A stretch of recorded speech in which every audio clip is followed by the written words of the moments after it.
UK cop caught framing citizen journalist on camera. I am not resisting. Away. I am not resisting. Away with that.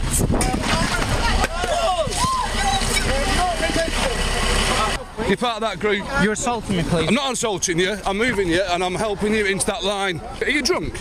You've been drinking this morning? You've been drinking this morning? No, I've not. You've been drinking this morning? No, I've not. You've been drinking? I've had tea. You've arrived in your car? No, I've not. You've arrived in your car this morning?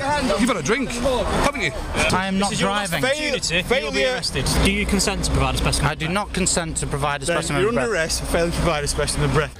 Another disgusting example of police overreach, just the complete police state. We saw this when the crew went up to Dallas and they were busting people's heads, shoving people over, not allowing people, peaceful protesters, to enter a space that they were told they would be able to go into. You know, every time I go out to the Texas Capitol building now, it seems like the Texas DPS is always out there arresting people for doing nothing more than exercising their constitutional rights. Guys out there carrying their long guns, people peacefully protesting, even the abortionists who went out there. And I'm definitely not a supporter of abortion, but I'm not a supporter of Texas DPS trying to frame people up, saying that they're throwing feces and all this. And then the case goes to court. Comes out that that was not exactly true because they had no evidence to support it. So, you know, I call it like I see it. I don't like abortion, but I don't like you guys lying on them either.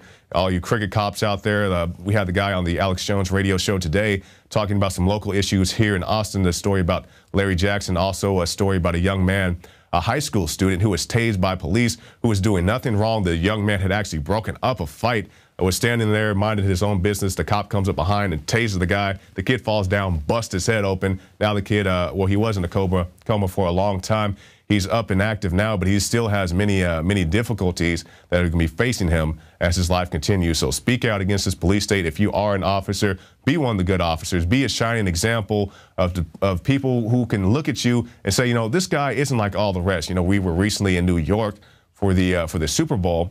And for as many issues that I have with the NYPD, I'm not a fan of the stop and frisk. I'm not a fan of all the security cameras. I'm not a fan of them opening fire on one guy at the Empire State Building and hitting 9 other people. I don't like any of that, but I give credit where credit is due. When I went to New York this past weekend, I had no issues with the NYPD. You know, I'm not saying that nobody else did, but me personally, I didn't. So, you know, I give credit where credit's due, and hopefully we can get more people to act like that 365 days a year, not just be nice because you have this big crowd in town, but be good people all year round.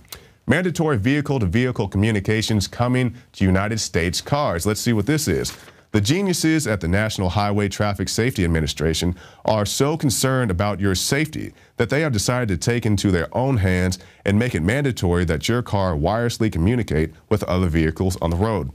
Transportation Secretary Anthony Foxx went so far as to say the technology could save thousands of lives and even prevent accidents in the first place, which basically means they want to have an OnStar type system where they can remotely shut down your car if they feel like it, or they can be like the people who want to tax you by the mile, just like a taxi cab does, because of carbon credits. So you didn't hear about that. You can find those reports on Infowars.com. And we'll end tonight with this. Obama's next executive action, create climate hubs. Okay, so they want to regulate your land, tell you what you can and cannot do on your land, if you can have a pool, if you can have ducks and chickens and cows and what forth. This is what they want to do. This is the next thing, the next executive action.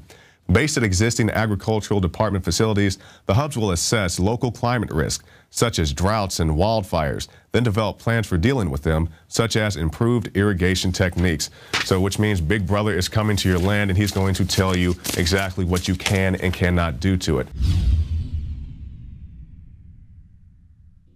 Alex Jones here to tell you about how you can help spread liberty worldwide while also enjoying what I have found to be the best tasting 100% organic coffee on the planet. For more than a decade, my favorite coffee has come from the high mountains of southern Mexico, where the Chiapas farmers grow their unique shade-grown Arabica beans. We have now managed to secure these sought-after beans in a highly customized blend. Discover and try a bag of the Patriot Blend 100% organic coffee at InfoWarsLife.com. This coffee gives gives you a long, smooth pick-me-up for hours without the headaches and heartburn that so many other coffees give me personally. Hands down, this is my favorite coffee, and it's taken us years to secure connections directly to the Chiapas Mexican farmers. Drop by the site today, order a bag or two, and I don't think you're going to be disappointed. Available in original or with our immune support infusion blend. You will be supporting a free press, all the while enjoying a truly great tasting cup of my favorite coffee. Available at InfoWarsLife.com.